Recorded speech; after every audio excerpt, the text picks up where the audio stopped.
Hello, good evening. Oh, good evening, but my computer's asleep. Good evening, everyone. We apologize for the little bit of delay. We had a very, very busy closed session, executive session this evening, and our board has been in closed session this evening since 5:30 for discussion of lawfully closed meeting minutes, appointment and employment of compensation, discipline, performance, and dismissal of specific employees of the district, legal action when against, affecting, or on behalf of a particular district, or has been filed or is pending before a court or administrative tribunal, sale or purchase of securities, sale or lease of property owned by the district, student discipline, and finally collective negotiating matters considering the district and its employees or other representatives. So with that, I would like to entertain a motion to come out of closed session. Motion. Second. We have a motion and a second to come out of closed session. All in favor? Aye. Any opposed? Motion carries. So again, thank you everyone for your patience, and I would like to welcome you this evening. And as always, what's most important to us is our mission to be to educate students to be self-directed learners, collaborative workers, complex thinkers, quality producers, and community contributors. So with that, I will ask our board secretary for a roll call, please. Student Ambassador present, Stephen Trainer. Board members present, Mike Yench, Susan Price, Terry Fielden, Jackie Romberg, Susan Crotty, Donna Wonke, and Kristen Fitzgerald. Thank you very much. And I will ask you to stand if you're able for the Pledge of Allegiance. Sorry.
And we are ready for good news for recognition this evening.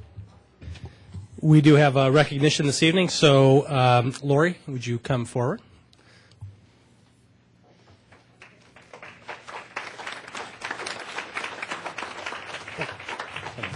Come on in here. We'll switch sides so the camera gets, there you go. All right, so congratulations to Lori Peterson, Family and Consumer Science teacher at Madison Junior High School, who earned National Board Certification. National Board Certification by the National Board for Professional Teaching Standards is one of the most prestigious teaching credentials that a teacher can earn.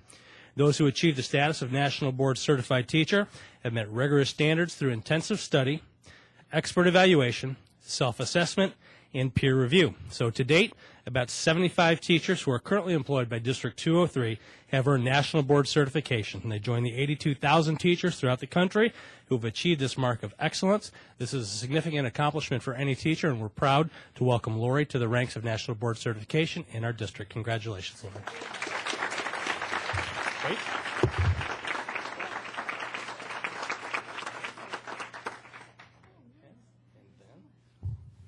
There are a couple other individuals we need to recognize here. I think we're important mentors for you. Ann Shinsky and Lynn Hens are also here, and they're mentors in the National Board Certification Program with others. So thank you for your support of Lori and the program.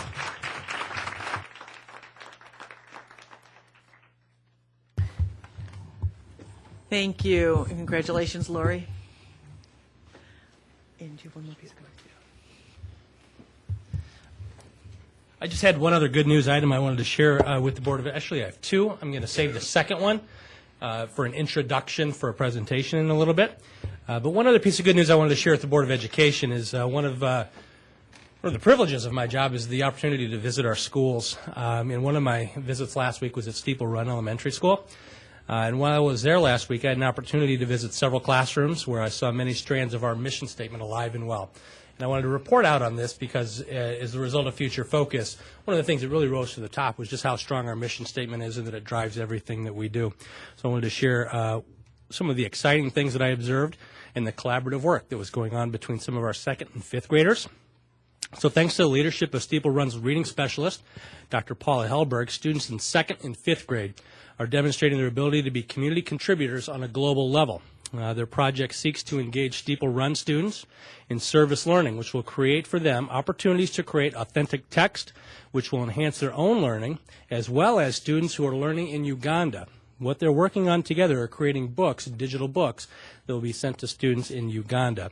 The level of student engagement during my visit was just incredible. Students were excited to tell me about their topics and the books that they were creating, and they were very excited about the opportunity to support students throughout the world. I just wanted to take a moment to recognize the great work of Dr. Hellberg, 2nd grade teacher Jennifer Riebel, and 5th grade teacher Meredith Mitchell. I thought that was a great visit and a great program that they have going on there. So great job for them.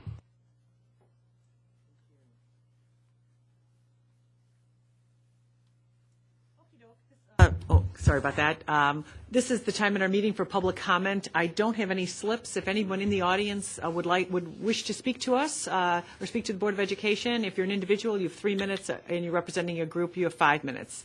Is there anyone that would wish to speak that hasn't filled out a form that was outside? I don't see anyone. We will move on to communications. We'll go to our student ambassador report, and Stephen is here from Naperville Central. Thanks. All right, so recently, this past week, we finished up our winter week for our winter dance, and it was one of the highest number of students that attended our turnabout dance in the past, I think, 4 or 5 years, which is real good to see. So that was a good success, and we just completed our annual Mr. NCHS men's talent show, and Wesley Lowe won this year. It was a great show. For anyone who came out and saw it, it was a good time. This weekend we have our father-daughter dance and our mother-son brunch that take place every year, and that's Friday and Saturday. And next Tuesday we have a college planning night session for all juniors in the auditorium. And tomorrow night, Connie's Pizza is having a fundraiser for Naperville Central's Business Professionals of America Club. From 5 to 8 tomorrow night. So if you're able to stop by and help out Naperville Central, that'd be great.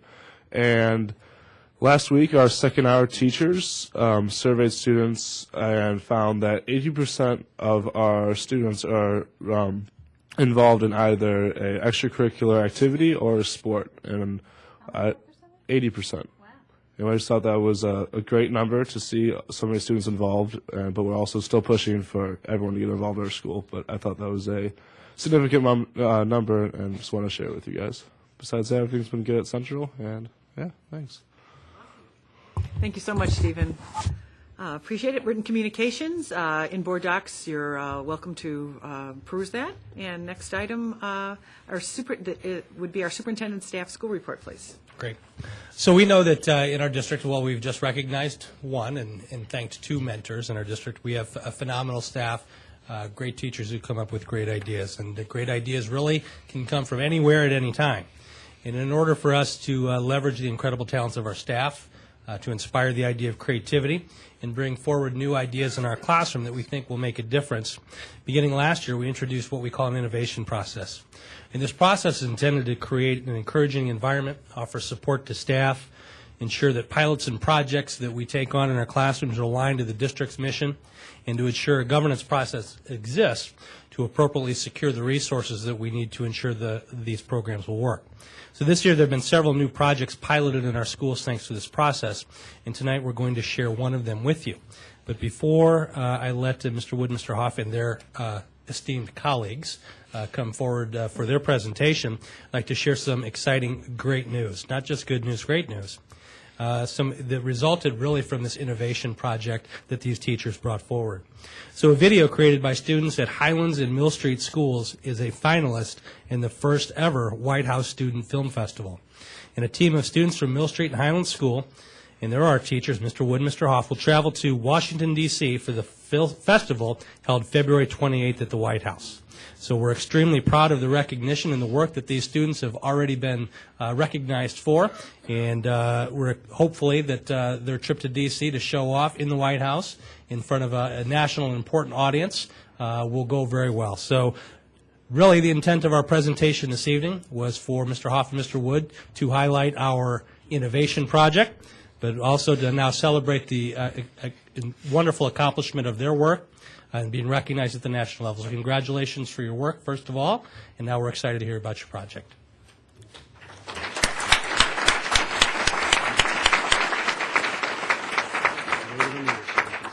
Yeah. So we're going to need the projector.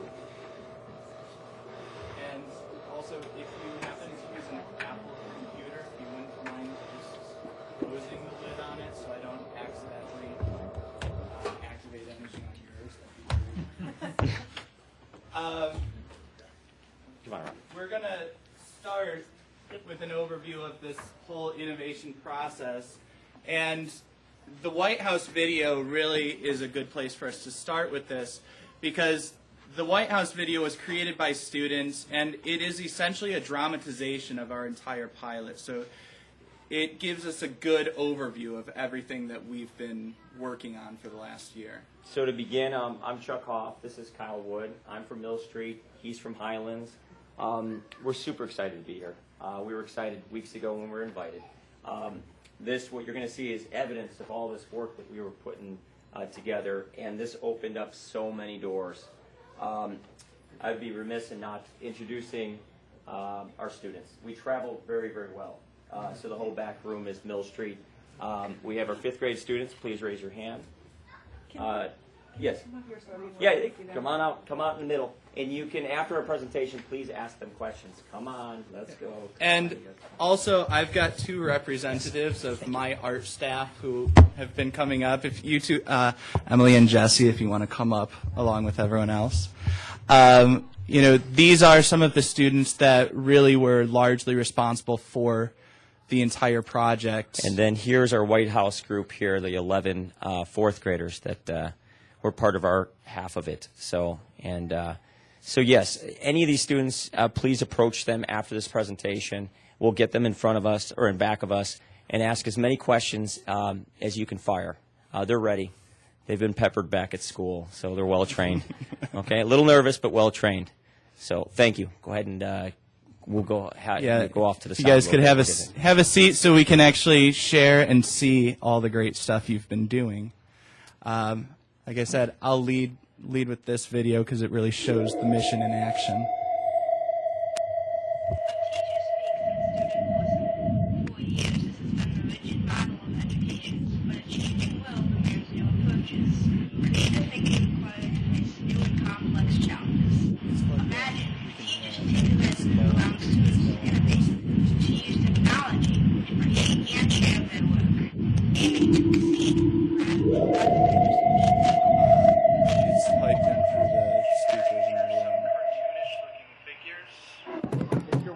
Mr. Wood, come to the 21st century. Thanks, green. Okay, And then we can put Audrey's drawing behind. One big giant food. Maybe.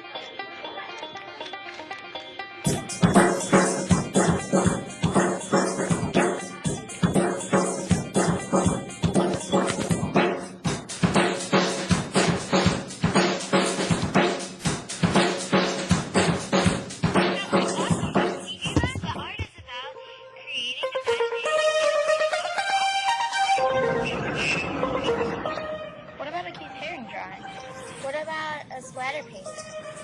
We could do both. Yeah.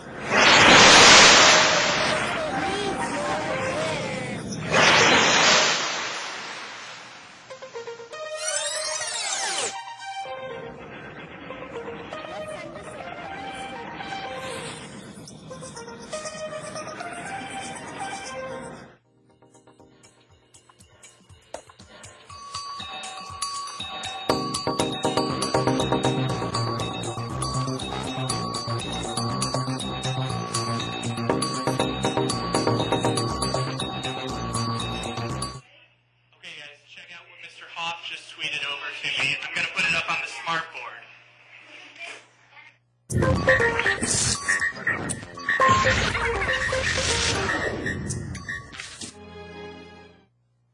Okay, so now we know what we need to beat. Let's top that.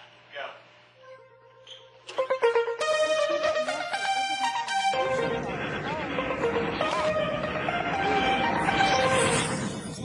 Why don't we just say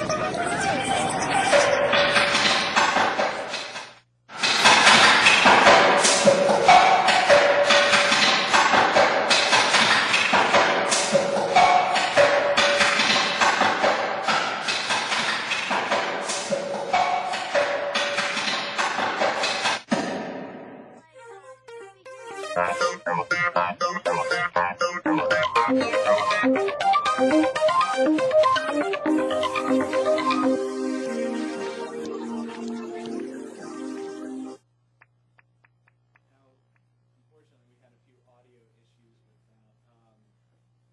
Not sure exactly what happened. Some portions of the audio were better in the back than up here, so sorry for those of you who couldn't hear the dialogue that was happening. But what is notable about this project is our students, in ways that we hadn't even anticipated, with this project, students who had never met each other or spoken directly were able to collaborate on this project, sending video files back and forth and building off of what had been done in the other classrooms. And really, it was very innovative in that respect. And it shows a lot of the sort of back and forth that has been happening in our classrooms. I'll explain a little bit more about that as we go. The next slide here, we can see a little bit. We started off with this idea of self-directed learning and having students set their own goals with their projects. I had as a culminating activity last spring, I had students using an ebook that I had written. They researched about different artists that interested them, and they set their own goals for their projects and shared what they learned. So one student was interested in ceramics. Another student was interested in impressionist painting. I had students screen printing t-shirts, making videos, making animations, all within the classroom at the same time. And they had set their own benchmarks for success, and in the end they were sharing with their classmates what they had learned in that process. So that was a very sort of beneficial experience for everyone involved. So this next slide, basically this is a Mark Jenkins sculpture, and if my middle graders know, this was the rave last year. We had these sculptures all over the school. What was neat about this was I collected this idea from my sister in Iowa. She gave me this idea, and I said I have to do it at Mill Street. So in doing that, I piloted it, which meant there were times when the sticky tape, the whole process, sticky tape out, then the sticky tape down. And what was happening was, there were some mistakes, and sometimes the sticky side of the tape was down. And it caused a little bit of pain. I knew the parents, and I was okay. However, I needed to trial this in a way that when I went out and brought it to all the other schools, we worked out the kinks. And Well, this is one of those projects that I had learned from Mr. Hoff almost by coincidence. My first year in the district, I taught us a class at Mill Street one morning a week. And so I had been in the building and I had seen what he had done. And during their self-directed project, one of my then fourth graders was interested in something similar. And I had always been a little bit nervous about doing something for exactly the problems Chuck had described. And I am not a tenured teacher, so I was not quite willing to take all those risks. So I called up Chuck and I said, what you did looked really good, but I'm not sure what it looks like in the classroom.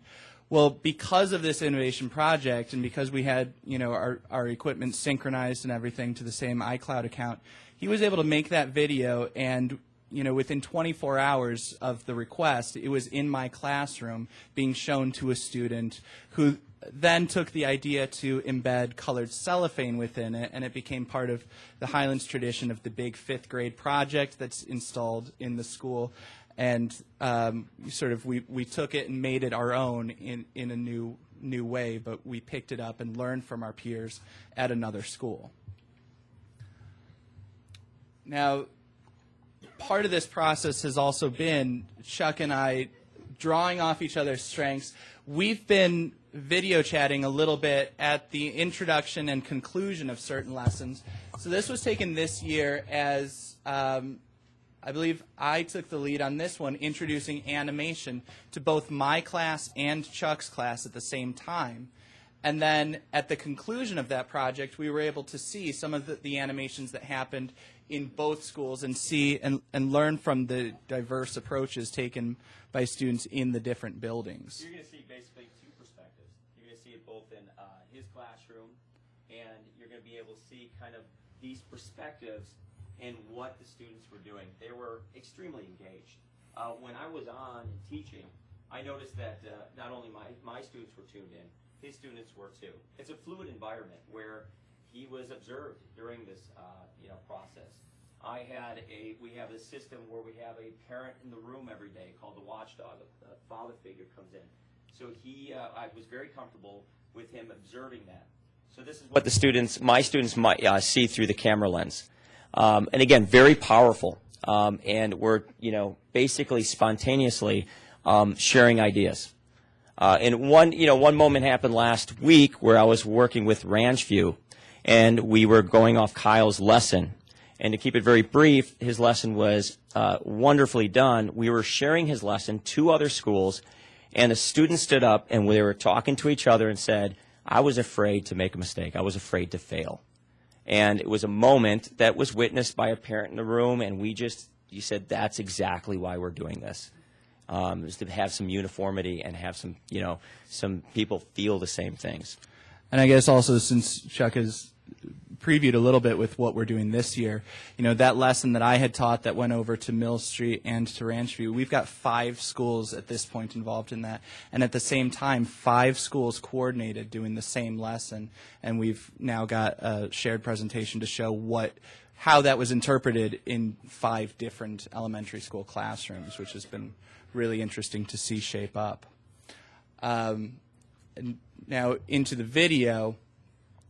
This is a project that was created by some of Chuck's 5th graders last year. And as I said, we've been sharing these projects as we go a little bit. So this was a project where it was movie trailers. And by the end of the year, first of all, Computer Club, we went from like 30 kids to we have probably 120 kids in Computer Club, which is pretty dynamic. 21 groups, 25 groups work on movie trailers. The movie trailers have themes. This was like the horror theme, and they had to work on the horror theme and keep it appropriate within parameters. We sent this over to Kyle, and Kyle sent us this back. Yeah, the interesting thing was, even though my 5th graders at that time had already finished their video assignment, they were so engaged and so inspired by what they had seen over from Mill Street. These girls took it upon themselves during their recess time. They came in and said, can we make another video, and will you send it over to Mill Street? And so they created their own project completely on their own time as a response to Chuck's piece. But, they took a different avenue with it because in all our classrooms, we have a major limitation of obviously no weapons and violence, and that makes the horror genre very difficult. But my students have my background in all of the geeky little technical aspects, so there's a lot of focusing on lighting and a lot of just reshooting, moving the flashlight to another angle and things like that, and what's captured in the negative space and how people appear and disappear and things like that. And so we were able to see a different approach to that same sort of problem of tackling a scary movie in an elementary appropriate manner. And as we leave the slide, you know, the kids were able to, at the art show last year, big festival, they were able to see each other and say, you know, they realized they were in the same theater productions, the same soccer teams. It was a really nice collaboration that they were able, all the Mill and the Highland parents were kind of in the same room talking this up quite a bit. And it's not just been the Highland students that have been learning from each other in diverse perspectives. You know, as professionals among the art staff, we have a lot of expertise in a lot of different areas, and some of us are stronger in one area than another. Last year, Chuck, you know, to his credit, said he really liked the way that my students had handled photo the year before, because we've been collaborating a bit. And he asked me to introduce it to his class, but our schedules didn't align. So I had a student videotape as I introduced our photography lesson and explained about it. And he played that with his class, and we got, again, similar projects, similar medium, but slightly different approaches that we could learn from and draw from as we looked on at everything. We've been basically trying to draw from each other's strengths as much as possible, and students are benefiting ultimately with higher quality products coming out of the classroom. So this is a project that I led, and basically it was one artist, and you know, I gave kind of the initiative or the drive for both schools to go ahead, and so once I went ahead and taught to both schools at the same time, I cut off my communication 10 minutes in. Then they went out and explored how to tackle this project. As you could see, the projects were quite different. Highlands, you know, over here on the left, and Mill Street on the right. What we were able to do, and what I was able to do personally, is say to myself, hey, there are some gaps here. I really like the way your kids attack this spontaneously through origami and through other things. Where are my gaps in my curriculum, and what can I do to help my students along when they do some spontaneous stuff? Spontaneous, directed, but look at the differences in which they, you know, attack the same problem. Yeah, and similarly, I looked at his and saw there was a lot more emphasis on sort of the basic elements or the principles of design, and particularly movement in this one. But it got me thinking more reflectively about, you know, both of us had this discussion about sort of gaps and areas where we can strengthen our instruction. And so now as we go forward, as I said before, we're expanding this out. We've got a total of 5 schools now involved in this that are collaborating and learning from each other. Chuck and I are also dabbling in what we can do now with more iPads and technology in the classroom. We're starting to bring in sort of the assessment piece of this as students are building portfolios of their work. Now, it's become kind of a general routine in my classroom. When you finish your project, you grab your iPad, take a picture of it, and you say what you learned and add a new page to your ebook. And on the top, Chuck's been doing a lot with ebooks, so I'll let you. So this is the running dream. We did this big thing across town in the fall where we have 500 runners running, you know, in the district, and this was a reaction to that. So all our 5th graders kind of read The Running Dream. Was a book that we really emphasized, and they are in the process of writing, you know, basically making a movie trailer. So a 5th grade teacher came up with an idea. You just kind of scan it like a barcode, and it instantly came up like a movie trailer. So you would know what that book is about.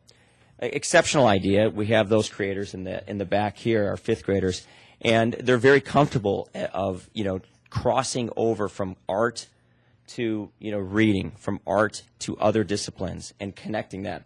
And then finally, I'm going to leave you with this, and this is where our presentation ends. This is our, you know, this is the beginning where we roll out to other schools. Jeff Art works over at Ranchview. So we were online, you know, through that FaceTime, through Communicator. We introduced the lesson. The next week, he writes an email and just says, my kids are so jazzed up and can't wait to get back online. We can't wait to share our projects with you. And it was really exciting because that was our test pilot. We already knew our kids felt that way, but this was unsolicited. He had, you know, went ahead on and, you know, risk took this kind of project and then shot back this email, and I was so excited. I knew then we had the hook. Yeah, it's been a tremendous experience for us and the students, I would say. So just in closing, we just want to thank, obviously our administration, and give a lot of credit to the tech department, and especially this innovation process. Without this process, it wouldn't have opened up the doors that it did. It was a tremendous start, and the doors it opened up, we never imagined. Like we said, next week about this time, some of our students will be shaking hands with Barack Obama. Yeah, I can't imagine a better way to kind of sum up this. And ultimately, that really is a direct result of the faith the administration had in our proposal to carry out this pilot. That's what led to all the tremendous success we've gotten from this, and hopefully we'll continue to build off of that. Knowing we ran about 2-3 minutes long, and I apologize. I was a track coach for 10 years, so I like to be prompt. I do have some students. If anyone on the board, administration, would like to ask any questions, they feel free. Especially what we're doing in art. Just general samples of what tech tools we're using, the e-books, movie trailers, things like that. Dan, I was going to ask our superintendent, can you explain how this all comes about? How that these are grants, administrative kind of grants, just so everyone can kind of have some context as to how this all started. I'm going to let Mr. Brunel fill in any blanks that I can't get here. But essentially what it is exactly kind of how I introduced it. We're a district where we have a lot of innovative teachers coming up with a lot of innovative projects and ideas, and sometimes there wasn't a lot of great connection to what we were doing or a true governance sense in terms of understanding how a innovation or an idea may connect to the district's mission and the district's goals or the school's goals. So this was an opportunity to inspire creativity among our teachers. So one of the things, for example, with this project that really inspired us as an administration was the opportunity for the professional collaboration among our teachers. So that was one of the areas that we wanted to focus on. So in our elementary schools, for example, you have a team of third grade teachers, you have a team of fifth grade teachers. You usually, in most of our elementary schools, have one art teacher working in isolation. So they came forward with a proposal here on how they could collaborate together to improve their own instruction and what they're doing with their kids. As you can see, it really spiraled into a number of exciting things. But we build into our budget annually in an amount of money that we think is reasonable and solicit ideas for innovations and proposals. Staff can write these proposals, and they go through an early screening team made up of mostly directors at the PSAC level that reviews it for those alignment issues, connections to school improvement goals and ideas, viability, and then they make recommendations to the district cabinet. And then as a cabinet, we review the proposals and the ideas, and the applicants come and give a presentation to the cabinet, and then we review those applications, and then we fund them as we think appropriate. So for this case, we saw the opportunity for the professional collaboration, the opportunity for kids to work creatively together, and we funded this on a very small budget. Roger, anything you want to add to that process? Okay.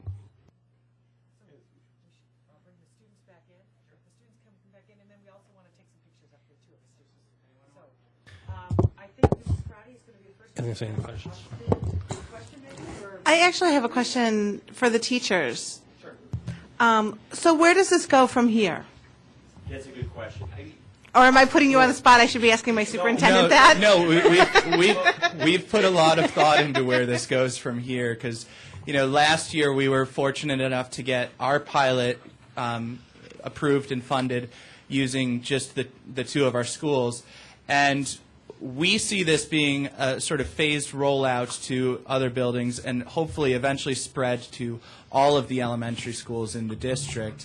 And we're looking at, as well, like I said, the assessment piece, as we've gotten a few more pieces of technology in our classrooms to facilitate that, a greater ratio of devices to students.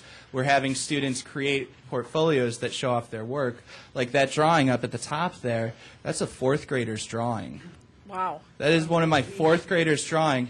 And underneath it, you can see that she wrote a few sentences that illustrate not only her understanding of like art vocabulary, such as, you know, value as an element of art, referring to the light and dark shading, but also we see that she's taking pride in her work. She talks about being proud, and this is one of the best drawings that she's done, and obviously she should be proud of it. It's a phenomenal drawing. But it's that piece that we wouldn't have seen if we didn't have that authentic assessment starting to be rolled into the classrooms. So that's one of the things that we're looking at, as well as how we can bridge the we've been breaking down the walls of our art rooms, and now we're trying to sort of break down the walls to other disciplines, you know, with creating book trailers that integrate language arts and storytelling in a new and engaging way that gets students excited about reading, potentially. So It could kind be of history or science, though, is just as Well, just as well. and what we're doing, like I said, what we're doing is we're looking at all those channels and seeing where we can get natural collaboration happening outside of just our art room. So I'll kind of, if I can just interrupt to kind of in a more broad sense about where we go from here. The reason we brought Chuck and Kyle forward is because one of the next steps is that they have to come back to the cabinet and report the results of their pilot, present the data and the information about the success or the failures of what they witnessed through the innovation process. And we saw the success here through the professional collaboration that they had in the exchange of ideas between the kids. And so now what will happen is we'll review their request to continue and to move forward as an initiative, and then through the budget cycle this year, we'll consider the costs that would be necessary and how it fits in and aligns with our budget. I just want to add, too, we're like a bunch of silos, and it was like a light bulb. And so if this transcends, I can only hope that teachers throughout the district feel the same way we do. Because the professional, you know, the PLC, professional learning community, between us and other art teachers, it was amazing how much more dialogue we had because of something like this. It's really a wow. I mean, it's really a wow. And maybe the students could tell us a little bit about their ebooks. Is that something that'll travel with them through their junior high and high school career as well, like a portfolio? I can say from my experience with the portfolios, the ebooks is something I'm learning from Chuck. He's been working with ebooks for a while. I've been working with ebooks just the last couple of weeks, getting that whole process started and up and going. I see it as a portfolio piece that, if proven successful over the next couple of months, absolutely the goal is to get it to grow with the students and build off of it more. But I guess, would any students like to talk about their experience with ebooks and what they're doing? It looks like Jesse wants to speak about it.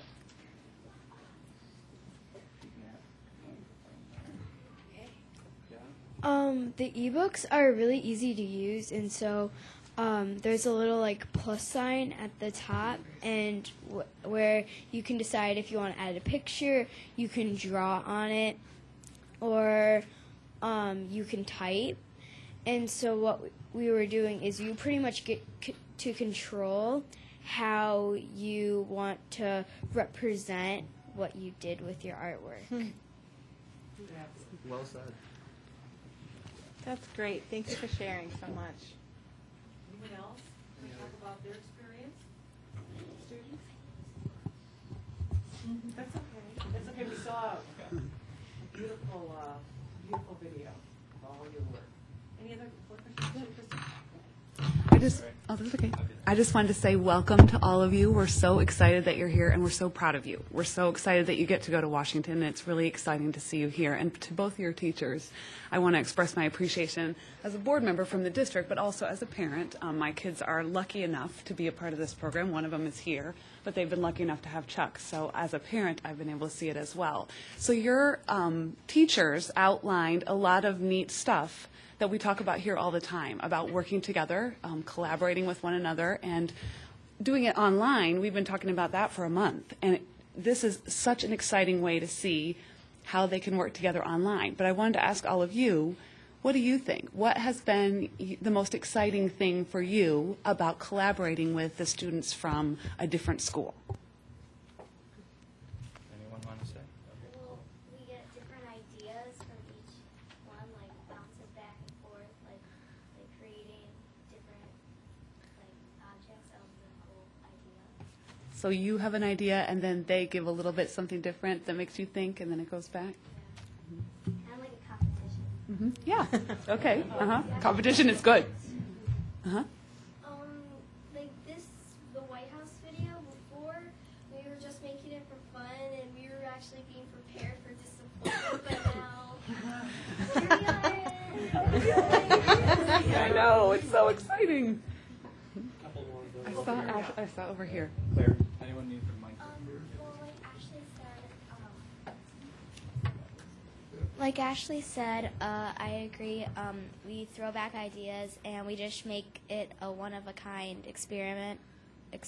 So I'm really glad I was part of this. So I think Audrey raised her hand. A couple more people that wanted to speak? Audrey, did you want to? well, it's really nice to see what other people can do with what we give them, and then they toss back to us without copying, but still involving it in their work. And it's really fun to see what other people can create with what we have made and involved in our work. Thank you. Thank you so much. One more? Go ahead. I think it was really fun to work with all these materials and using green screens and spray paint on the snow and all the animations. It was really fun. Boys and girls, can you do me a big favor and just start over here without the microphone? Just a little bit of an outside voice, but not too much. Just say your name and your grade, so we kind of have a flavor. Is everyone fourth grade? No. No, you're mixed. Go ahead. Go ahead.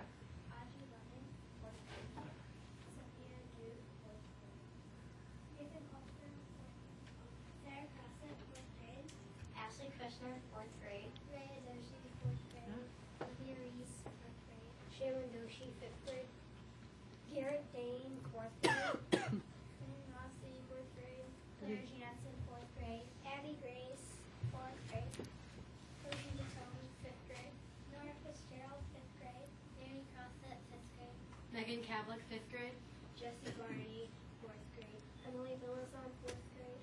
Fabulous. Thank you so much. Do you want to bring them up? Once we have you guys come back, once you guys come on back here, and we'll let your parents get pictures of you. Parents can get pictures, and the taller ones in back. I know you've probably heard that 1,000 times. Great job. Thanks. Yes. Good idea. Thank you. Thank you, Ann.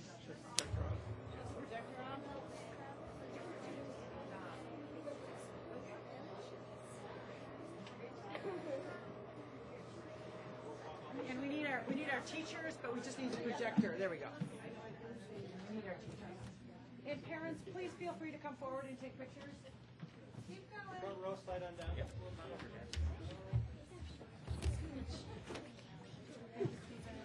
Here, you should be up here. Oh, that's beautiful. Oh, am I supposed to be in this? You need to be for all the teachers. We have to get the teacher to. Yeah. No worries. Maybe. Balance it out over here. As far away from my students as I can. As a note, this is as quiet as you'll get them. They're wonderful. Oh, great.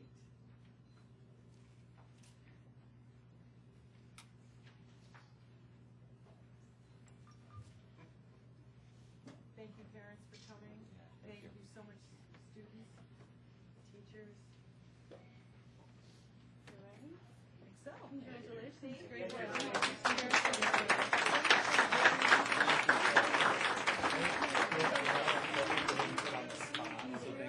Thank you. Thank you. Thank you so much. Thank you. Thank you. Thank you. Thank you so much for coming. Thank you. Thank you.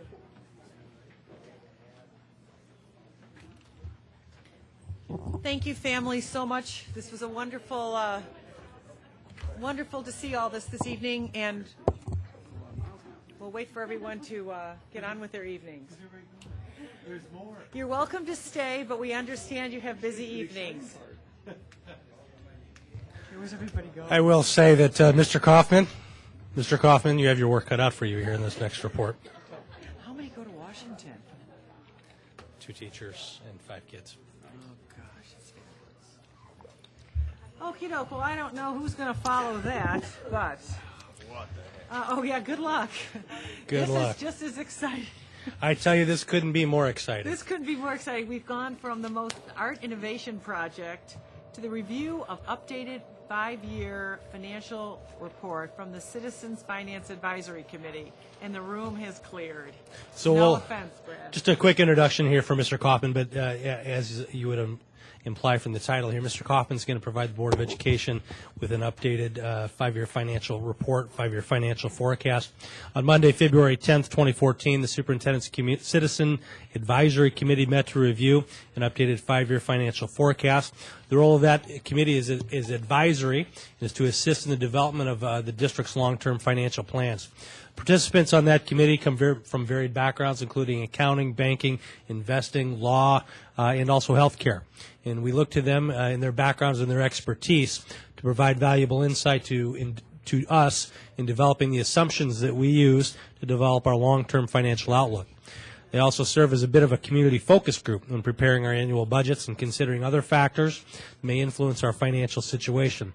So tonight, Brad's going to share with you the Board of Education updated 5-year financial plan or forecast since our last meeting, but then also include in it feedback from the Citizens Finance Committee. What would be particularly helpful to the administration tonight with the board's conversation and comments would be considering the scenarios and the assumptions in your input in terms of developing a base model for us to use from this point moving forward. As you know from the November meeting and then also from the information we've provided to you in board docs, we've presented you with a number of scenarios and a number of situations. So if our conversation can focus on establishing the assumptions in moving forward, that would be very helpful. And at this time, I'll turn it over to our Chief Financial Officer, Brad Kaufman. All right. Is this mic working? Try that again. Okay, maybe it's just got to be right in there, huh? It's maybe not as sensitive as some others. All right, thank you, Superintendent Bridges. We are, as you said, we're here to talk about the 5-year financial forecast, or what we call the Financial Planning Program, or FPP. So what is the FPP? It is a comprehensive, interactive planning program that we use for developing our budgets, determining our tax levy, doing scenario analysis and trend analysis, and just, general forecasting for the district. As Mr. Bridges says, we have what we're going to be presenting here tonight is the information we've gone through with Citizen Finance Advisors and talk about the changes that they saw in the model. The data elements driving the model are the history from the last 5 years from our annual financial reports, our current working budgets, our tax levies, salary and benefit information, and finally student staffing ratios. As you can see from this graph, this is a graphical representation of our fiscal year 2014 budget. And you can see here that property taxes, represent almost 84% of the district's revenue, with general state aid only being 2.4%. Given that, any assumption that drives our property taxes is very critical in our projections. Our property taxes are controlled by PTEL, which is property tax extension limit laws. There's basically two types of tax levies. There's operating levy and debt service, or what we call non-capped levy. So on the operating levy, it is controlled by PTEL, which basically has three elements: your prior year's extension, increase by inflation or consumer price index, and then finally new growth or any properties in the district that have not been taxed in the previous year. Debt service is what they call non-capped. The reason why is that tax levy is set at the time of a public referendum, and that levy will be automatically levied unless abated by the board. So looking at the assumptions that currently are in the model, so the first assumption, the largest single one for revenue, is the consumer price index or inflation. And this is the amount of increase that's allowed under law for our current or existing taxpayers for their taxes to increase. So if you see here this 1.7%, that was December of 2012, and that was for the 2013 levy. And now we're just reported in the December 2013 levy, or CPI, which is 1.5, and that is the factor that is going to be controlling our 2014 tax levy. So to be known, the other thing you should know about this is tax levies are split over fiscal years. So this 2014 levy, which would be set in December of 14, collected in 15, would actually be used in the 14-15 school year, half of it there, and half of it would be used in the 15-16 fiscal year. So it's split over 2 different years. Finally, the next assumption that's critical to us is new property growth. New property growth has substantially declined in the district. We currently, for the 2012 tax levy, we had $18.3 million. We're projecting $18 million for the 2013. That number will not be known until April of 2014. So in a few other month or so.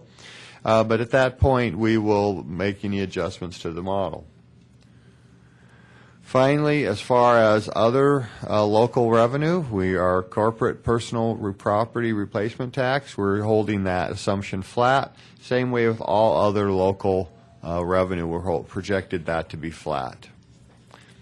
Finally, under state and federal aid, the general state aid has historically, the last few years, has been being prorated at 89%. When we were here last to speak with the board, we had 85% in there. After reviewing this with Citizens Finance Advisors, they had recommended, since it had been at 89 in the prior year and this year also, they recommended moving that to 89%. So that has a 5% increase for us. Other state categorical grants we're assuming to be flat. Finally, with the federal revenue, we're assuming to be flat, but there's small decrease because of carryover funds that we anticipate to be spent. Finally, when we're looking at all of these different assumptions in the model, what I like to say, the what ifs, it's how do these assumptions impact the model? So we put together what we call a sensitivity analysis. And so basically for tax levy, as we already spoke, consumer price index is the biggest driver. So for each 1% change in the CPI, that equates to plus or minus $2.2 million in the district's revenue. For each million new property growth, that's plus or minus 54,000. And finally, for each 1% change in GSA proration is approximately 70,000. So when we said that Citizen Finance Advisors recommended moving the GSA from 85% prorating to 89, that had a $280,000 impact on the model for revenue. Next, we'll talk about the expenditures within the model. This is a graphical representation of the 2014 budget for expenditures. You'll note here that salaries and benefits are our single largest expenditures at 76% of total budget. And we have purchase services at 7.1. You see the others there. So with expenditures and salaries and benefits being so large, that then, of course, is a large driver for us. So when we look at the current expenditures, we have budgeted in there the current contracts that we've already negotiated. And then if there is no contract negotiated, we're using a base increase of 67% of CPI plus any steps and estimated lanes. For non-teaching staff, we have the contracts through there if they have one, through 19, or if not, it's based on the prior contract settlements. Finally, this is another change that we had. We had built in the model, and we were here to see you last. We had 8% in there for our health and dental insurance. I was speaking with Citizens Finance Advisors. They recommended moving this to 7% and then on 5% thereafter. I will note that the district's increase that we've had in years past has ranged from 3 to 5% increase on health insurance. So 5 to 7% increase is very reasonable. Finally, other expenditures. We're looking to, in the ed fund, basically 2% except for other, which would be mainly cover special education tuition, and we have that going up at 6% annually because it is a large component of that. It would be salaries and benefits that's contracted through other agencies. Finally, under O&M, we're actually showing a net reduction of $4.4 million. That's to do with removing a lot of the capital because we're finishing those projects that we've been working on over the last few years. We have purchase services going up, though. That's to do with some repairs and maintenances we're adding. And then finally, supplies, which is one place the place that they budget for utilities. So we have our utilities increasing at 6% going up because due to smart meters and demands we'll be getting. And finally, transportation and tort will 3% increases annually. As far as certified staffing goes, this excludes administrators, but you can see we're projecting to be holding that flat, meaning we're targeting to keep about the same size of class size, student-teacher ratio. However, you'll notice in fiscal year 15, we are projected to add 11 FTEs for the all-day kindergarten. That has also been built into these models. So what's some final assumptions built on these models? Well, no legislative changes to the general state aid formula, meaning we're projecting to still be at that $6,119 per student. There had been talk of changing the formula, but it doesn't look like that is going to happen anytime soon. No changes to the tax laws or PTEL. We are looking at a possible phase-in of the district's responsibility for TRS pension. This is a big item we had a discussion with the Citizen Finance Advisors also. We had this phase-in starting in fiscal year 2015, and the Citizens Advisory had recommended this be pushed off to begin in 2016. We'll talk about the impact of that on the future slide. And then finally, since we saw you last, we've also added 50 retirees, estimated retirees. We have our known retirements through 2018, but we did add some just projections based on prior. And then finally, the major assumption is our working budget actually projects where we're going to be at, and that would be the case. Same thing, looking at the sensitivity of our expenditures, or if you will, the what-ifs. What if we're wrong in something on the model, or what if it comes in different than we projected? Well, so when you look at our salaries and salaries, for every 1% change in salaries, that equals $1.5 million in increase or decrease in our budget. For dental and health, it's reached 1%. That's $225,000. So, for example, when finance advisors recommended we drop the increase from 8% to 7%, that decreased our expenditure projections by $225,000, and that is a cumulative number, and it will grow at whatever that percentage, so that carries forward. And then finally, the TRS Pension Reform. It was recommended that the sensitivity on that is for each 1% phase-in, it costs us $1.2 million. We had this beginning in 2015. The finance advisors recommend, and we agree, move it to 2016. It's a 0.5% phase-in during the thing. Now, I apologize, in my memo I probably wasn't exactly clear, so I wanted to state that. When you're in the phase-in period, it's cumulative during that period.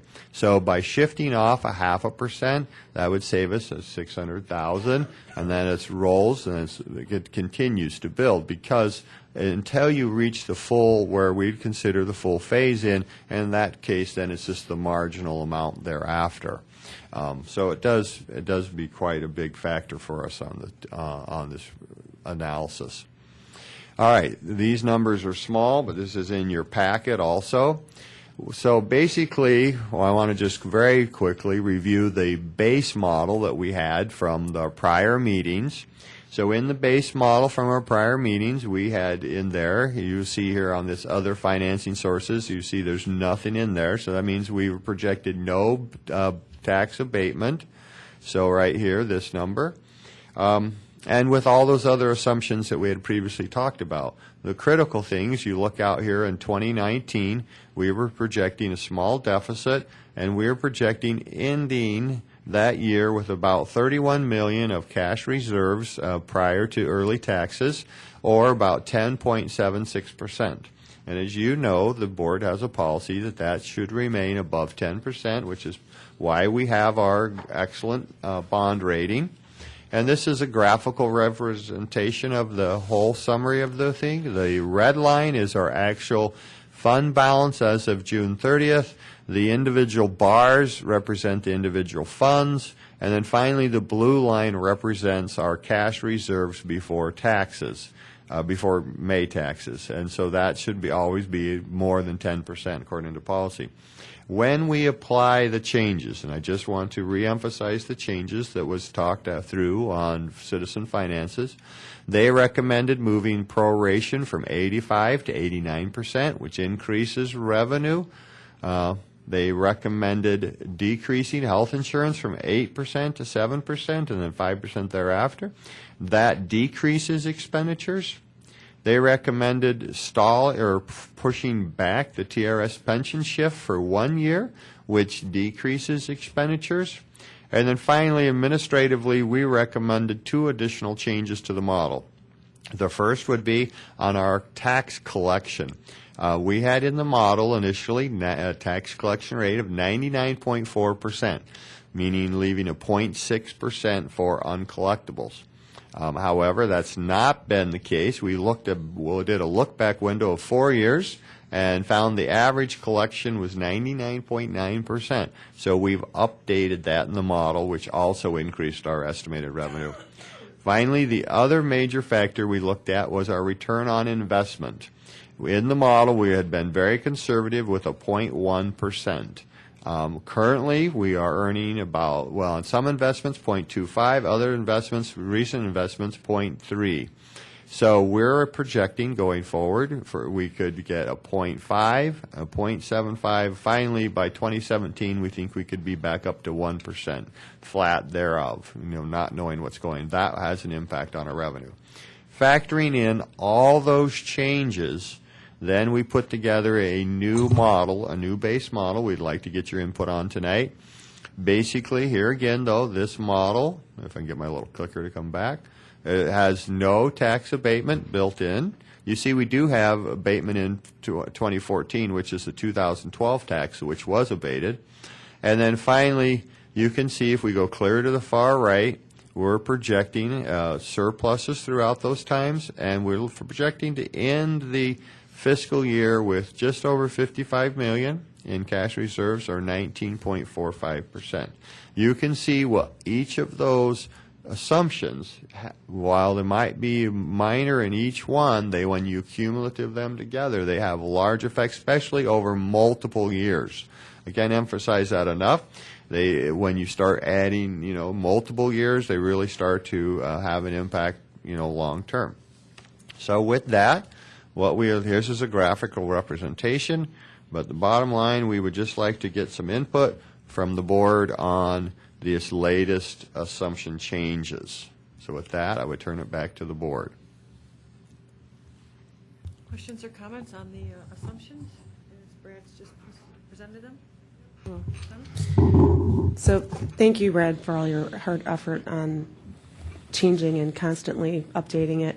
I just want to thank the Citizens Finance Committee, too, because sitting in that room, it was very evident that the expertise of different areas really played into a number of changes, and I appreciate how you ran it and what you did to get their input, and I think that this is a much better representation of where we're at, and it just continues to improve as we continue to listen and think through things, so thank you for all that.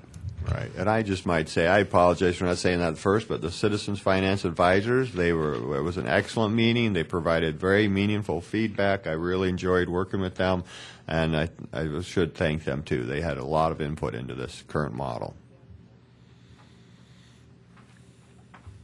Sure, Kristen? I would also say thank you for that, both for your hard work and for the input from the Citizen Finance Advisory Committee. It seems like a wonderful use of their talents to be able to really help us refine the assumptions, because as you have demonstrated, it makes such a huge difference. when you add 1 plus 1 plus 1 plus 1, things look very different in the end. So thank you for their time and yours. I did have a question for you on the healthcare insurance assumptions. So you went from 8% to 7%, and then you have 5% ongoing. Was the bump because of the Affordable Care Act, and then the assumption being that you'd absorb the impact of that, and then moving forward that it would be more predictable? Right. The reason why we had a little bit more of an increase is just because of the market is a little more unstable in the health insurance arena right now, and so we're just anticipating there potentially could be a little more cost. Right in that first, right in 2015. Right. Then we expect to go back to what we'd have as our normal annual increases. Like I said, we've ranged between 3 to 5% normally. Thank you. Actually, I heard that health care discussion a little bit differently. The 8% was based on the historic norms of health care insurance, and we have managed to stay under that through good management, through working with our unions and stuff like that, and switching carriers about, 3-4 years ago or whatever it was when we went to Blue Cross Blue Shield. And the one thing I did miss, though, is I thought I was listening to the whole presentation. I heard us go down to 7%. Where'd the 5% come from? Because I know what we did historically, but when I left the Citizens Financial Advisors Committee meeting, I didn't hear anybody recommending we go down to 5. Was that something you guys came up with based on our historic norms, or? Well, the 5% is where we've been historically, but I think that's inaccurate. I can check my notes, but they were willing to go down to 7%. No, I heard that. Yeah. But after that, because it also speaks to Kristen's question, because we've been managing our funds really well, and the Affordable Care Act has actually depressed the increases, which also reflects in this. However, I think in 2017 we were looking at the Cadillac tax, aren't we? Well, we are projected to, we are working with the union right now to resolve all of those issues regarding the affordable care. So we are working to avoid any of those tax. Because, that's a big one, and right now we would be hit by that. From my understanding. So, that's going to be a big increase for somebody. Right. And as you point out, every, percent is, $250,000? Right. And it compounds. Yeah, absolutely. Right. So, okay. It just, I was a little bit surprised to see you go from 7, which I heard at the meeting, down to 5. So I was just wondering, was that unilateral? Well, 7% is clearly what they said, and I can loop back with them. 5% is what we've had historically. Okay. Like I said, 3 to 5. Yeah, but you're absolutely right on the 8%. Initially that was kind of where, if you will, historic. Don't get me wrong. I know why it was in there. It was a good number for the time. Right. 7%. We heard our healthcare professional go. She didn't want to go any lower. Didn't want to go, right. She didn't want to go any lower. I'm just a little surprised you went all the way down to 5. It's $500,000 a year, over. So I guess that's for purpose of tonight's conversation. Yeah, we're talking about assumptions, right? Exactly. Input from the rest of the board, particularly on this topic, on are you comfortable with going with the historical trends or knowing some of the uncertainties regarding affordable health care? Exactly. Have we gone too far? Well, my only point is we have a healthcare professional on the committee. And you even suggested some lower numbers, and she said, whoa, 7 is good. So I was just a little surprised you went all the way down to 5, because I didn't hear that. Did you hear 5 in there? No, but I think that his 5 was what was projected all the way through after that 8 originally. No, we had 8 all the way You across. had 8 all the way which was across? clearly too high. And her Projection was position 7, was yes, it was 7 7. is good, We didn't based on your discuss- history. And because when you suggested some lower numbers, she's going, no, 7's good. Why we're having this No, I agree. That's why I'm bringing it Yeah, up. and I don't think we discussed at the Citizens Finance Committee beyond that 1 year of 7, is how I understood it. I thought she was very hesitant to go lower. I don't think her recommendation was really clear beyond just this year. I agree. Yeah, I mean, for sure, it was very clear, 7% this year. Don't go anywhere lower than that. She looked at the Blue Cross Blue Shield, what they were using, which was between 7.5%. So I think, you're right. There are some things that, we went off historical trends. Well, and as what we've Kristen done, pointed out, I mean, $500,000 here, $500,000 there, over 5 years, you're talking some serious money. And that's what makes this, almost an art instead of a science, because we saw you move even the GSA, which is a fairly small part of our thing, from 85% to 89%. All of a sudden, you have a couple $1 million more in 5 years, or several $1 million more. So I mean, I don't know what the right answer is. Yeah, absolutely. So can we go back and ask our health professional that we had, healthcare professional, what she thought beyond that 7?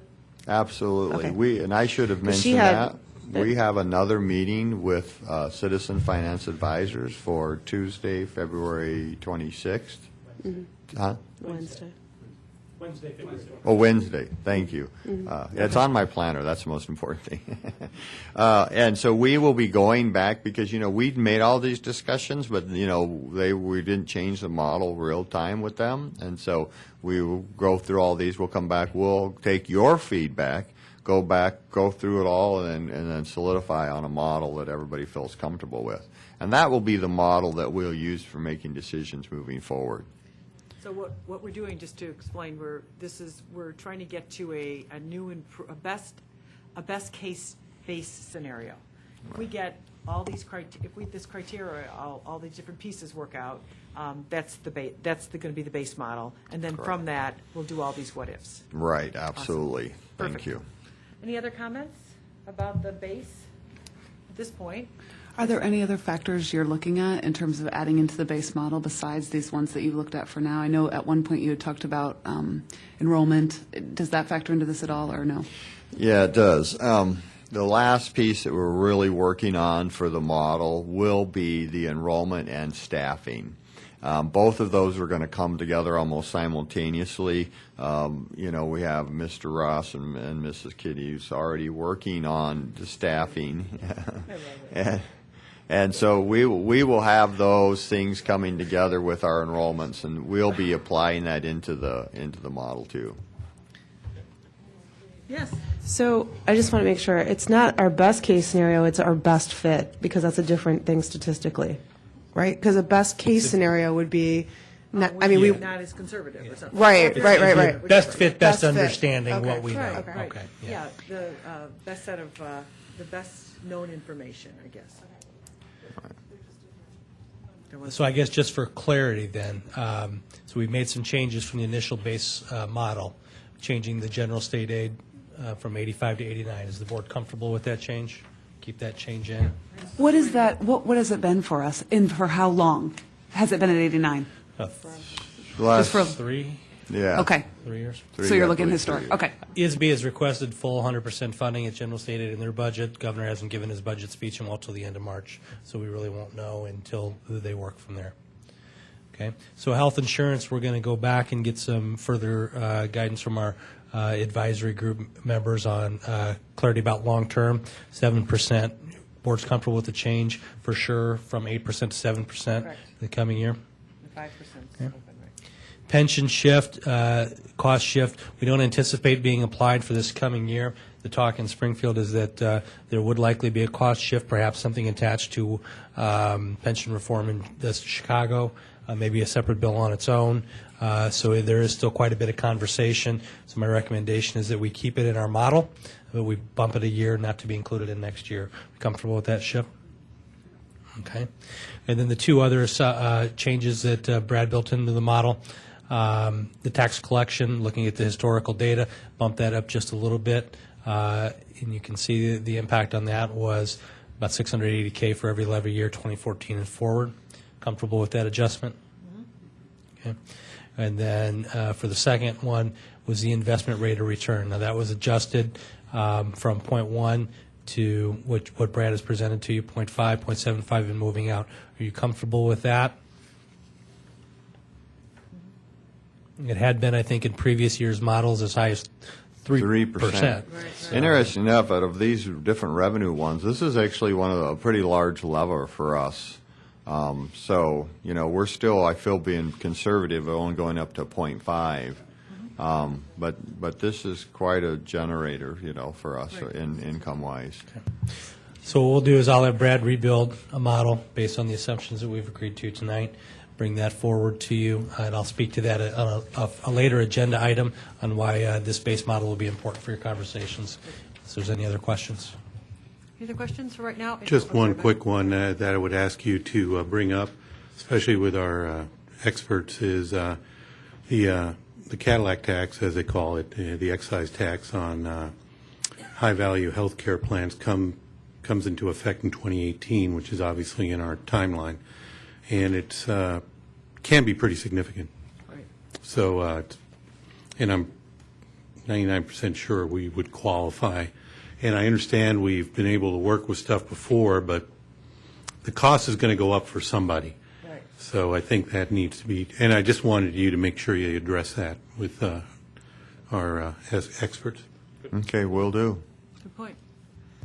Thanks, Brad. Thank you, and we'll be discussing this at a couple more meetings as well. So thank you so much, and we'll move on. I do not have a report. Are there any Board of Education reports this evening? Kristen?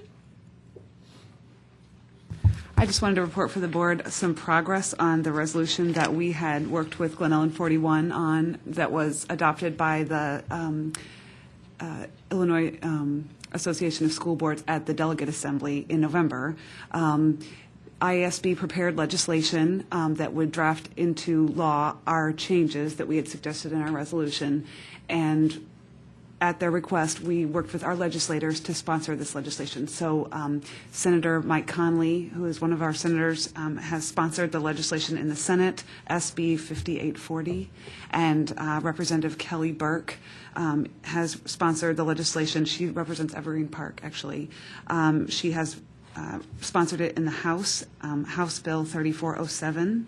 And we'll continue to work with them. It's bipartisan. They're both Republican and Democrat, Republican rep and senator. And we're refining the legislation. We've found some additional changes that they'll make as a part of the amendment process to refine it. But the legislation is going to move forward with those two sponsors. Great.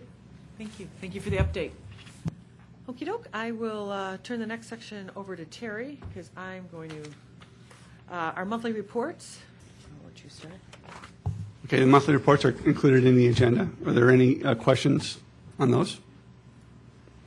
Okay, we'll move on to the consent agenda. And I'll entertain a motion to approve the consent agenda as presented, pulling item number 8.02 for separate discussion. 8.03, yes. Thank you. I move approval of items 8.01 and, sorry, I move approval of warrant number 386092 through warrant number 386864, totaling $18,220,890.25 for the period of January 22nd, 2014 to February 18th, 2014. And also 8.02, 8.04, and 8.05, and 8.06 as presented in our board docs. And second. Okay, we have a motion and a second. Roll call. Dench. Aye. Price. Yes. Fitzgerald. Aye. Wonky. Yes. Fielden. Yes. Romberg. Yes. Motion carries. Yes. Motion carries. There we Sorry, go. sorry about that, Susan. No worries.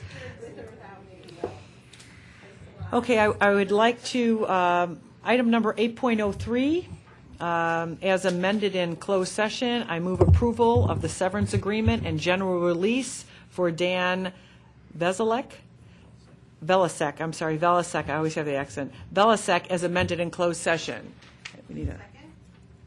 Okay, go ahead. Motion. Second, motion and a second. Sorry. Han? Sorry about that. We have a motion and a second and roll call. Crotty.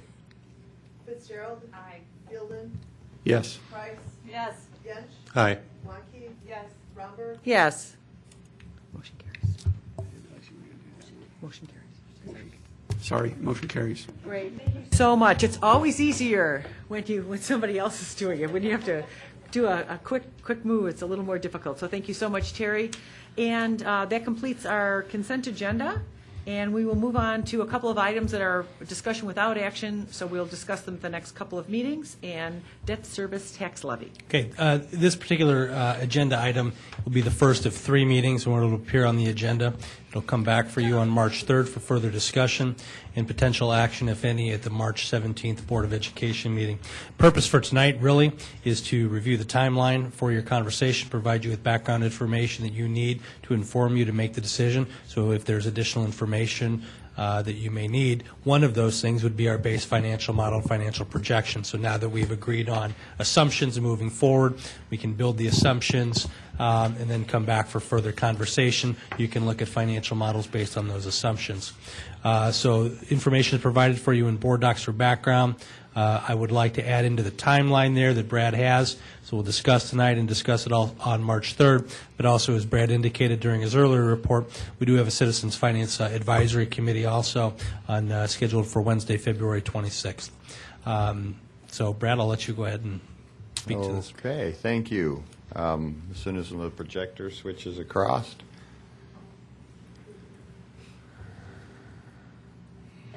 Excellent, thank you.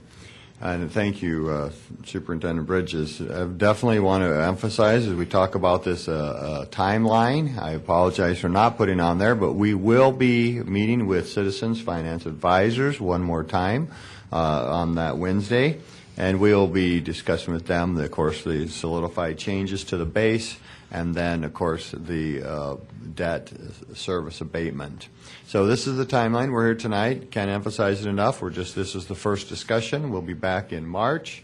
And finally, on March 17th, at that point, the board would need to take action if they desire to take action. If not, then the tax levy would stand.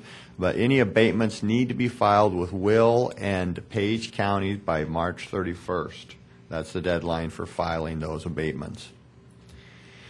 All right, just a little background on the debt service levy. We have 2 sets of bonds outstanding from the 2008 referendum. 2008 referendum authorized. We have $10 million that was issued in 2008, which were called bank qualified bonds because it was less than $10 million in any one fiscal year. And then we had a $33 million issue in 2009. Those are Build America bonds, in which we do get a little rebate from the federal government on interest. Debt service levy has been abated 4 out of the last 5 years. If we did not abate the full levy, the 2008 and 2009, the impact to the average taxpayer would be $95 annually. This is absolutely impossible to read, but it's the actual, it's in your packets. It is the tax levy determination where we calculated out the impact for the average taxpayer. So, once again, just briefly, even though these are not the scenarios that we will be working off of the next meeting, this was the impact to the base model prior to going to Citizen Finance Advisors. As I said in my presentation just a few moments ago, those base model projected we'd be down to $31 million. I think the important thing to note, though, is the change in the cash reserves. Whichever model we're looking at, the thing we can glean from that is the change. So we're going, at this point, we had been estimated at $31 million or 10%. If we abated the bonds, we can see we dropped all the way down to $15 million. Or 15.3 million or 5.3%. So approximately about $15 million change in cash reserves. And that's indicated by this graphical here. The impact that the ongoing abatement, the abatement for both the 2008 and 2009 is just over $3 million if we're to abate the entire debt service. So with that, any additional questions or comments or pieces of information that administration needs to collect and have prepared for the next meeting, other than we know we're going to be coming back with the updated base model and the updated information from Citizens Finance Advisors? Any other questions? So what you just showed us, those graphs up there, that did not include the citizens finance changes. Is that correct? That is correct. But I think the thing we can glean from those, even though we're kind of saying deeming those models, you know, what we'd say is outdated already because of our assumption changes, what we can still focus on the fact that the change in cash reserves, the 15 million, you know, that's going to be the same whatever model we look at. In basic terms, you know, because it's the difference between the actual, you know, $3 million a year for the abatement. Can you say that one more time? Yeah. I was looking at something when you were talking. I'm sorry. Say that one more Okay, time. well, I guess, you know, we've already kind of agreed here, and we'll come back with a new model for you. Right. But even with that, we can still look at these two comparable models and say, what's the change Right. over the time for having the, you know, going from the abatement? So we're projecting to go from 30 million, 31 million, down to 15.3. Got it, I see. If you were to presume to abate. Got it. Right. You do abate both issues. Got it. Right. Now, So the appropriate corollary would be then 55 million? How does that change to when you add in the well, CFA when you change with the CFA. CFA, well, we'll rerun all those Okay. models for you, and, I just and be we'll easier have to that. discuss when we have it all Yeah, run. exactly. And Yep, that, okay. those are things we'll have updated graphs and everything for you at our next meeting after we go over those. Got it. So all of the models that you've given us are either either compare abating or not abating. Can we get something in between? Because it's not an all or nothing. We can do a 70% abatement, correct? Or, Yeah. I mean, we could do some percentage in between. Sure. Like yes, I 50%? believe I've never done a partial abatement. I will need to check with the county, Okay. but that's certainly. And you know, the other thing that I haven't modeled, and I don't know if the board's in it, but we haven't modeled. Well, what if we abated later, or maybe we abated early? You know, we just showed either all or nothing. I mean, we can work a couple of different scenarios. Yeah, that'd be great. Thank you. Okay. Alternating years, can you do abatement, like at the Yeah. end of this year, not next year? See what the- Right. Yeah, alternate. See what the ebb and flow is. Just for snakes. Yeah. Just for kicks. Thank you. Thank you. Good discussion. Thank you, Mr. Brad. Thank you so much. Till next time. And our next agenda item, the first reading, this was on our agenda, but we didn't have the detail for it at our last meeting. Our first reading of Online Blended Consortium, Intergovernmental Agreement, Phase 2. In a previous Board of Education meeting, you had approved us to go ahead and move forward into Phase 2 planning for the Online Blended Consortium. And as Board President Romberg said in an introduction here, we were waiting for the intergovernmental agreement. You will note one significant change from our last presentation. District 204, District 200, District 203 are the remaining partners in this consortium. This intergovernmental agreement has been reviewed by Council and has been approved. I'll turn it over to Dr. Hester if there's any additional comments that you'd like to make, and then we can answer any questions. I'd just like to highlight in this agreement that it's really to continue our work with the Evergreen Group, which is the group that we've been using for consulting. And I would also like to just provide a brief update, and that is the consortium now has a name. And please don't start singing songs in your head, but the name is ELO. And Because we're that old, right? I know. How did you know that? But I thought I'd get out ahead of that. It is Expanding Learning Opportunities. And that's a name that we have for now as we work toward the future. It could change as we move forward. We had an exciting 2 days of face-to-face meetings last week where all of the committees came together, and they completed work such as designing a process for reviewing the curriculum and the content for the courses. They made great strides in thinking about teacher selection and how each district would work to select the teachers. They also worked on communication strategies and plans, and also finalized some conversations on the learning management system. So we are on schedule with our timeline, although it has still been a very busy timeline. Great, thank you. Any questions, comments, Susan? This is just on a detail, but under the school districts that are left in the consortium, it has District 204, DuPage, and Will counties. Aren't they in Kane as well? And then it says for us, only DuPage. And I was just curious if that makes any difference on the central office? I'm not sure. I will tell you the original author of the IGA was the legal counsel for 204. Okay. We can bring that to their attention, ask them to check and verify, but Okay. Thank you. Any other comments, questions? I have a quick question. Sure. So now that we've dropped from 5 schools to 3 schools, is there an increase? I couldn't pull up quick enough to know. Is there an increased cost to us as a district because we've gone down? There is. It is about $10,000.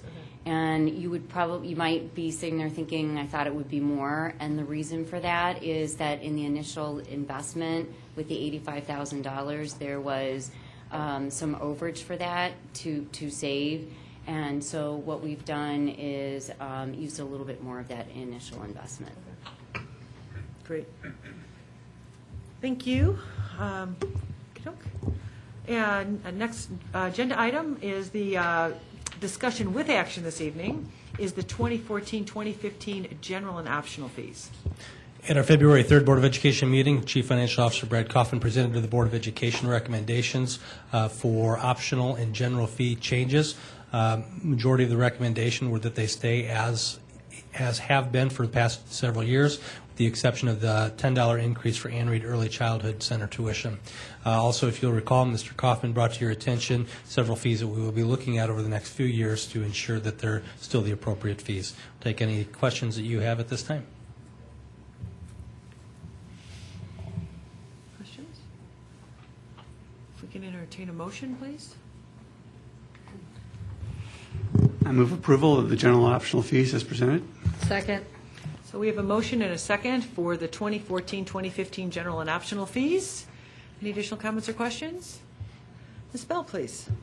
Price? Yes. Romberg? Yes. Yench? Aye. Fielden? Yes. Fitzgerald? Aye. Waukee? Yes. Crotty? Yes.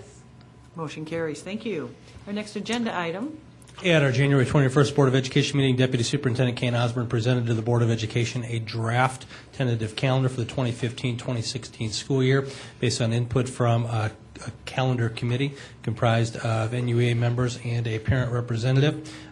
Since the Board of Education has seen that and provided input, it has also then gone to our General Home and School Executive Board to review that calendar. I'll turn it over to Mr. Osborne if there are any comments about the calendar, and then after he's done, we'll take any questions that you have. There aren't any additional comments specifically about the calendar. It's as you see it loaded in the board docs. Just to quickly summarize the feedback, the home and school feedback was, I think, decidedly positive about this calendar. We did receive a total of, I think, 12 emails about it, some positive, some seeking changes, but they were ones that were typically part of the general discussion that had gone on about could it start later, could this date be moved, and things of that nature. Nothing that hadn't been anticipated or discussed already in the calendar production process.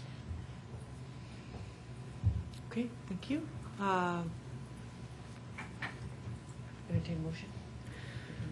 I move approval of the District 203 15-16 calendar as presented. Second. Oh, we have a motion and a second for the draft 2015-2016 calendar. Any additional comments or questions? Ms. Bell? Romberg? Yes. Yench? Aye. Fitzgerald? Aye. Crotty? Aye. Waukee? Yes. Price? Yes. Fielden? Yes. Motion carries. Thank you. we go over it again, Excuse me, maybe? did you need to go to the men's? Next agenda item, 10.03. Go ahead. 10.03, yes, we're bringing forward to the Board of Education a request for your approval of a resolution, to authorize our Chief Financial Officer to seek public tender offers to repurchase the 2008 bonds. Is prepared by Chapman and Cutler. Mr. Kaufman, do you have any comments you'd like to give to the Board of Education prior to their action? No, I just want to encourage the board to support this resolution. This is a great opportunity which we have to solicit bids to do the repurchase of our 2008 bonds and to be able to save the district a very nice amount of money once this deal is all brought together if it works. Great. Thank you. Questions, comments? Motion, please. I move approval of item 10.03, resolution determining to proceed with the solicitation of bids to purchase the cancellation bonds. Second. Okay, we have a motion and a second for the resolution determining to proceed with the solicitation of bids for the purchase and cancellation of certain of the general obligation school building bonds, Series 2008 of Naperville Community District 203, DuPage and Will counties. Any other comments or questions? Just wanted to commend Brad on that. It was a really good proposal to save the district taxpayers a lot of money, so I thought it was great. Michael? And I did want to emphasize, Kristen alluded to it, but Brad said this would save the district a lot of money. I want to make clear, it directly saves the taxpayers money. The district will be revenue neutral. We will be collecting less taxes due to this, and it's a significant amount. So once again, kudos to you. Great. Ms. Bell, please. Price? Yes. Romberg? Yes. Yench? Aye. Fitzgerald? Aye. Wonky? Yes. Fielden? Yes. Crotty? Yes. Motion carries. Thank you. Agenda item 10.04. At our last Board of Education meeting, we began the process of reviewing and updating our board policy in collaboration with the Illinois Association of School Boards Policy Consultants. We brought forward 3 separate policies, all out of Section 1, and tonight for second reading for action. First one is Policy 1.10. If you have any questions, Mr. Osborne, or I'd be happy to answer those. Questions, comments? Motion, please. I move approval of policy 1.110, school district legal status as presented. Second. Great. Thank you both. We have our second reading of policy number 1.110, school district legal status. And any other comments or questions? I have one question, and I'm sorry I forgot to say it earlier. Kane, on this part at 1.110, it goes from school district to Board of Education. Is that just to comply with current law? Yeah, that's the recommendation of press, part of the ISB, so yes. Okay. I mean, that's what they're recommending across the board in all the. For all of them to say Board of Education? Okay. Ms. Bell? Romberg? Yes. Fielden? Yes. Wonky? Yes. Price? Yes. Crotty? Yes. Yench? Aye. Fitzgerald? Aye. Motion carries. Thank you. Next agenda item, 10.05. Also presented at the last board meeting was your first reading of 1.20, School District Organization and Operations. We'll take any questions that you may have. Motion, please. I move approval of policy 1.20, school district organization and operations. Second. Great. We have a motion and a second for policy 1.20, school district organization and operations. Any other questions or comments? Ms. Bell? Romberg? Yes. Fitzgerald? Aye. Wonky? Yes. Yench? Aye. Crotty? Yes. Price? Yes. Fielden? Yes. Motion carries. Thank you. And our last discussion with action this evening is agenda item 10.06. And also discussed was Board Policy 1.30, School District Beliefs, Vision, and Mission. We've included some additional information at the request of some board members on the standard bearer process that had been used several years ago. We also have Assistant Superintendent for Assessment Analytics, Tim Warenga, Assistant Superintendent for Elementary Education, Kitty Ryan, prepared to answer any questions regarding that process. Our recommendation is in Policy 1.30. We identify the district's beliefs, vision, and mission exclusively. We'll take any questions or discussion that you have at this time. Any other comments? Kristen? So I know we talked about this quite a bit last time, about the fact that it was a little bit outdated, perhaps, and so Right. it looks like we're striking the language with the standard bearer. My question was, I know you had wanted to do a little bit of research as to whether or not there was anything that you would suggest in terms of replacing it. I was just reading through the document about what is the purpose of the standard bearer in the school district process, and I saw in highlight, it's in italics, it says it's critical to organizing for results at the district level. Is there anything that you feel like, as a part of our new Rising Star School Improvement Plan process and how that relates to our district, that you would recommend adding or us thinking about adding in this section since we're taking out the standard bearer? Go ahead, Ken. Go ahead and answer that. While we've been really excited about the work in Rising Star so far, and looking ahead, continue to be, I don't think it would be appropriate to put that language into school policy. I think something that was touched upon earlier was remaining as nimble as possible, and also the fact that the policy, as we were suggesting, the revision is really community generated. It's generated through a process that took place here, and often school improvement does have aspects that are about compliance and about external factors that aren't community generated, and that's why I don't think it's necessarily appropriate for vision and statement and beliefs to include it there. Good point. Yes, Donna? So I would agree completely with you, Kane, but can we just, I know that you've included attachments to the, the purpose of standard bearer and the involvement that we had. In that process of pulling through that, was anything found that we could use further, or I just would like to hear what the... Kitty's chomping at the bit here to speak, but we'll say if you read through the documents that that were provided there, and then there's additional documents that are out there still. There's a pretty significant alignment between what was done during the standard bearer process and the recent future focus process, leading into strategic blueprinting in planning moving forward. So I think you see a lot of similarities there, Kitty. Just quickly, yes, Tim and I actually spent some time looking through our standard bearer documents and also interviewing some people that were very involved in it in the past. And we found several significant connections between what is going on now in our district and what was initiated during the standard bearer process. So I don't think there's any danger of the work that was done by all those people in about 1998 through 2000 to go away. Some of the connections that we found were the initial development of the district vision, mission, and beliefs, and much of that language remains in those documents. A whole strategic approach to community engagement, including business partnerships and parent involvement, came about as a result of that process. Professional learning focused on the design of quality work for students, creation of a curriculum development process that certainly has been revised, but the beginnings of that are certainly evident in even what we do today. An intentional integration of technology as an instructional tool, and the development of the evaluation process, the beginnings of the Danielson process that we use now, are all found in standard bearer. So all those things are certainly still very much a part of our district. Nice history. Thank you so much. You're welcome. Nice bridge. A motion, please?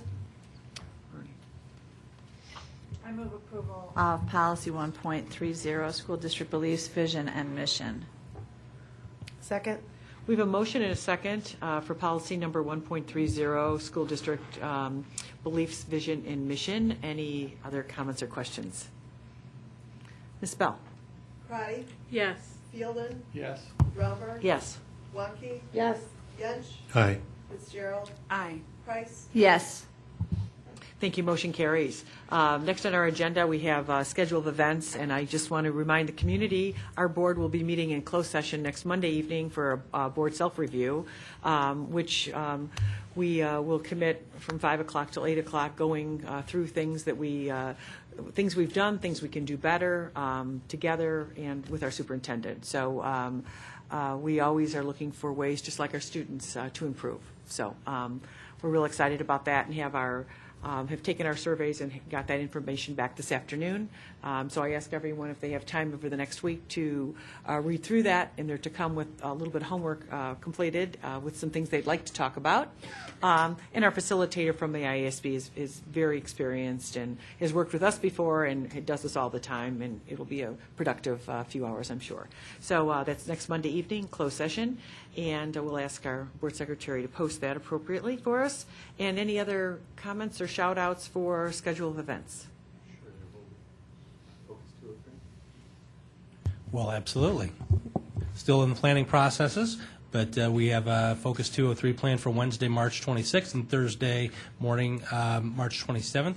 Focus again on, during those two sessions, will be on social emotional health. Awesome. Thank you. Okey doke, I will entertain a motion to adjourn. Second. Okay, great. All in favor? Any opposed? Motion carries. Thank you very much, everyone. It was a lot packed into this meeting, staff and, well, Kane Osborne.